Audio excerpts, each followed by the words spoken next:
ఒక్కసారి ఊహించండి, మీ టేబుల్పై ఒక చిన్న లేఖ ఉంది. కేవలం 2 పేజీలు మాత్రమే. ఆ లేఖలో తుపాకులు లేవు, బాంబులు లేవు, యుద్ధ ప్రకటన లేదు. కానీ ఆ లేఖలో ఉన్న హెచ్చరికను ఒక దేశాధ్యక్షుడు సీరియస్గా తీసుకున్న తర్వాత ప్రపంచ చరిత్ర పూర్తిగా కొత్త దిశలోకి వెళ్ళింది. లక్షలాది మంది జీవితాలను ప్రభావితం చేసిన సంఘటనలకు అది ఒక ప్రారంభ సంకేతంగా మారింది. ఆ లేఖను రాసింది ప్రపంచంలోనే అత్యంత గొప్ప శాస్త్రవేత్తల్లో ఒకరైన ఆల్బర్ట్ ఐన్స్టీన్. అయితే ఆశ్చర్యకరమైన విషయం ఏమిటంటే, ఐన్స్టీన్ యుద్ధాన్ని అసహ్యించుకునే వ్యక్తి, శాంతిని ప్రేమించే వ్యక్తి. అలాంటి మనిషి ఎందుకు అమెరికా అధ్యక్షుడికి అత్యవసర హెచ్చరిక పంపించాడు? ఆ లేఖలో ఏముంది? ఆ లేఖ ప్రపంచాన్ని ఎలా మార్చింది? ఈరోజు మనం తెలుసుకోబోయేది అదే. 1939 ప్రపంచం మంటల్లో ఉంది. యూరప్లో ఉద్రిక్తతలు రోజురోజుకి పెరుగుతున్నాయి. ఒకవైపు జర్మనీ, మరోవైపు బ్రిటన్, ఫ్రాన్స్. అధికార దాహంతో, సైనిక శక్తిపై నమ్మకంతో జర్మనీ తన ప్రభావాన్ని వేగంగా విస్తరిస్తోంది. ప్రపంచం మరో యుద్ధం వైపు కదులుతోందని చాలామంది అర్థం చేసుకున్నారు. ఆ సమయంలో ఒక కొత్త శాస్త్రీయ ఆవిష్కరణ శాస్త్రవేత్తలను ఆశ్చర్యపరిచింది. అది అణువిభజన, న్యూక్లియర్ ఫిజన్. ఒక చిన్న అణువులో దాగి ఉన్న అపార శక్తి. మన చుట్టూ ఉన్న ప్రతి వస్తువు అణువులతో తయారవుతుంది. శాస్త్రవేత్తలు చాలా కాలంగా అణువులను అధ్యయనం చేస్తున్నారు. కానీ 1938లో ఒక అద్భుతమైన విషయం బయటపడింది. అదే యురేనియం. యురేనియం అణువు సరియైన విధంగా విభజిస్తే అపారమైన శక్తి విడుదలవుతుంది. ఇది మొదట శాస్త్రీయ విజయంలా కనిపించింది. కానీ కొందరు శాస్త్రవేత్తలు వెంటనే మరో ప్రశ్న అడిగారు. ఈ శక్తిని ఆయుధంగా ఉపయోగిస్తే? ఆ ప్రశ్న వారిని భయపెట్టింది. జర్మనీపై ఎందుకు అనుమానం వచ్చింది? ఆ సమయంలో జర్మనీకి ప్రపంచంలోని ప్రతిభావంతులైన శాస్త్రవేత్తలు ఉన్నారు. నాజీ ప్రభుత్వం శాస్త్ర పరిశోధనలకు కూడా ప్రాధాన్యత ఇస్తోంది. ఒకవేళ వారు ముందుగా అణు ఆయుధాన్ని తయారు చేస్తే ఆ యుద్ధంలో వారిని ఆపడం దాదాపు అసాధ్యమవుతుందని కొందరు భావించారు. ఈ భయం కేవలం రాజకీయ నాయకుల్లోనే కాదు, శాస్త్రవేత్తల్లో కూడా పెరిగింది. ఐన్స్టీన్ జీవితంలో మరో మలుపు. ఆల్బర్ట్ ఐన్స్టీన్ ప్రపంచవ్యాప్తంగా గౌరవించబడిన శాస్త్రవేత్త.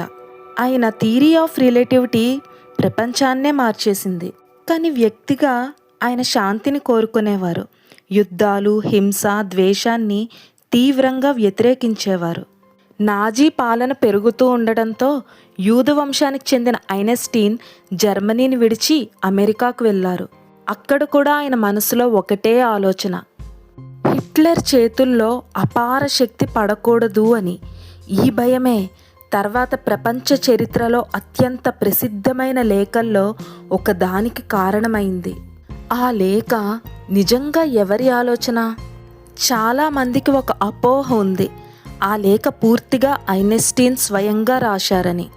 కానీ చరిత్ర కొంచెం భిన్నంగా చెబుతోంది. హంగేరీకి చెందిన భౌతిక శాస్త్రవేత్త ఒకరు జర్మనీ ముందుగా అణు ఆయుధం తయారు చేసే ప్రమాదంపై తీవ్ర ఆందోళన చెందారు. ఆయన ఇతర శాస్త్రవేత్తలతో చర్చించి అమెరికా అధ్యక్షుడు ఈ చిన్న విషయాన్ని వెంటనే తెలుసుకోవాలని నిర్ణయించారు. ఆ లేఖ ముసాయిదాను ప్రధానంగా స్విట్జర్లాండ్ సిద్ధం చేశారు. ప్రపంచవ్యాప్తంగా గౌరవం ఉన్న ఐన్స్టీన్ సంతకం చేస్తే అమెరికా అధ్యక్షుడు సీరియస్గా తీసుకుంటారని భావించారు.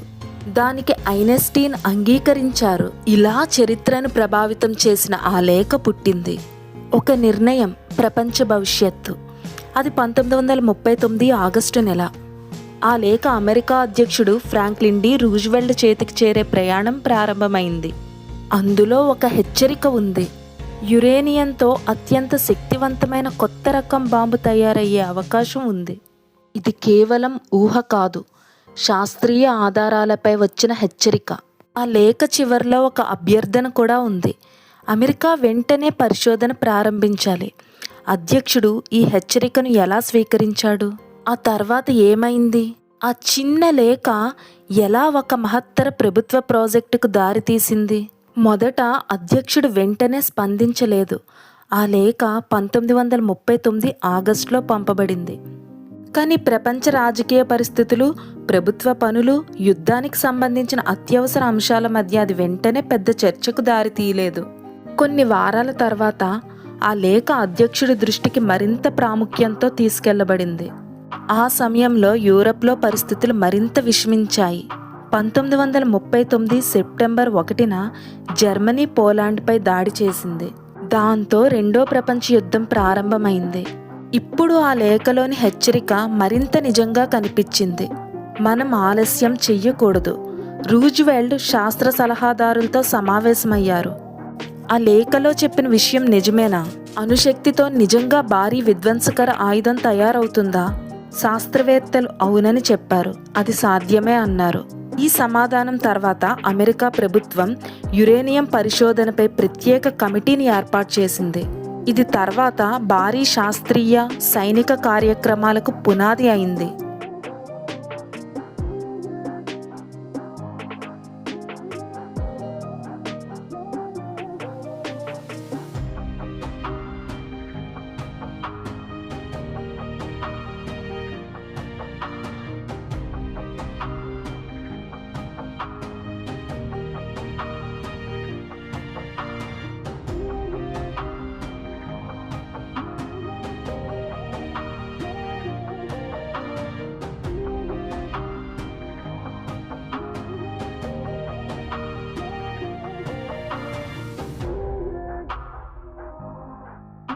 ప్రపంచంలోని అత్యంత రహస్య ప్రాజెక్టు.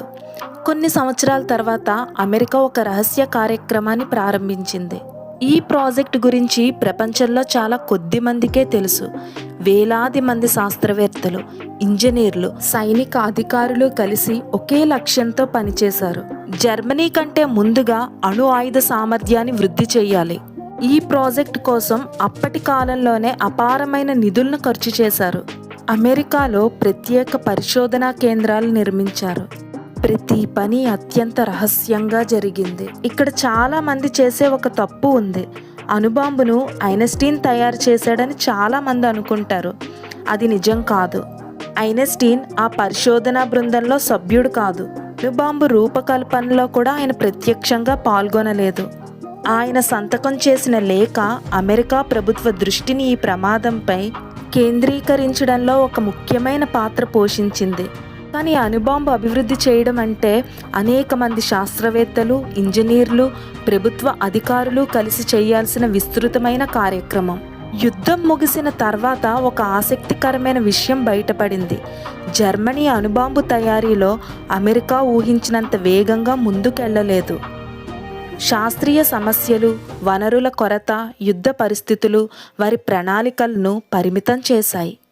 కానీ 1939-42 మధ్య ఈ విషయం ఎవరికీ స్పష్టంగా తెలియదు. అందుకే అమెరికా అత్యంత జాగ్రత్తగా వ్యవహరించింది. అది చరిత్రలో జాగ్రత్త కోసం తీసుకున్న భారీ నిర్ణయంగా గుర్తించబడింది. ఒక లేఖ, ఒక ప్రాజెక్ట్, ఒక కొత్త యుగం. ఆ చిన్న లేఖ ఒక కమిటీకి దారితీసింది. ఆ కమిటీ ఒక భారీ రహస్య ప్రాజెక్టుకు దారితీసింది. ఆ ప్రాజెక్ట్ ప్రపంచ చరిత్రలో అత్యంత శక్తివంతమైన ఆయుధాల యుగానికి నాంది పలికింది. కానీ ఈ కథకు అత్యంత బాధాకరమైన అధ్యాయం ఇంకా మిగిలే ఉంది. అణుబాంబు తయారైంది. ఆ తర్వాత అది నిజంగానే ఉపయోగపడబడింది. ఆ రోజు ప్రపంచం ఎప్పటికీ మర్చిపోలేని రోజు. ఆ రోజేంటి? అప్పుడు ఏం జరిగింది? ఆ తర్వాత ఐన్స్టీన్ మనసులో అంత బాధ ఎందుకు కలిగింది? ఐన్స్టీన్ ఏమన్నారు? ఇవన్నీ విషయాలు మనం పార్ట్ 2లో తెలుసుకుందాం. ఈ వీడియో నచ్చితే వెంటనే లైక్ చేయండి. ఇటువంటి మంచి మంచి విషయాలు మీ స్నేహితులతో పంచుకోండి. మన నెక్స్ట్ లెవెల్ మైండ్ ఛానల్ని సబ్స్క్రైబ్ చేసి మీ మైండ్ని నెక్స్ట్ లెవెల్కి తీసుకెళ్ళండి. Thank you for watching. This is Vani shutting of. Bye bye.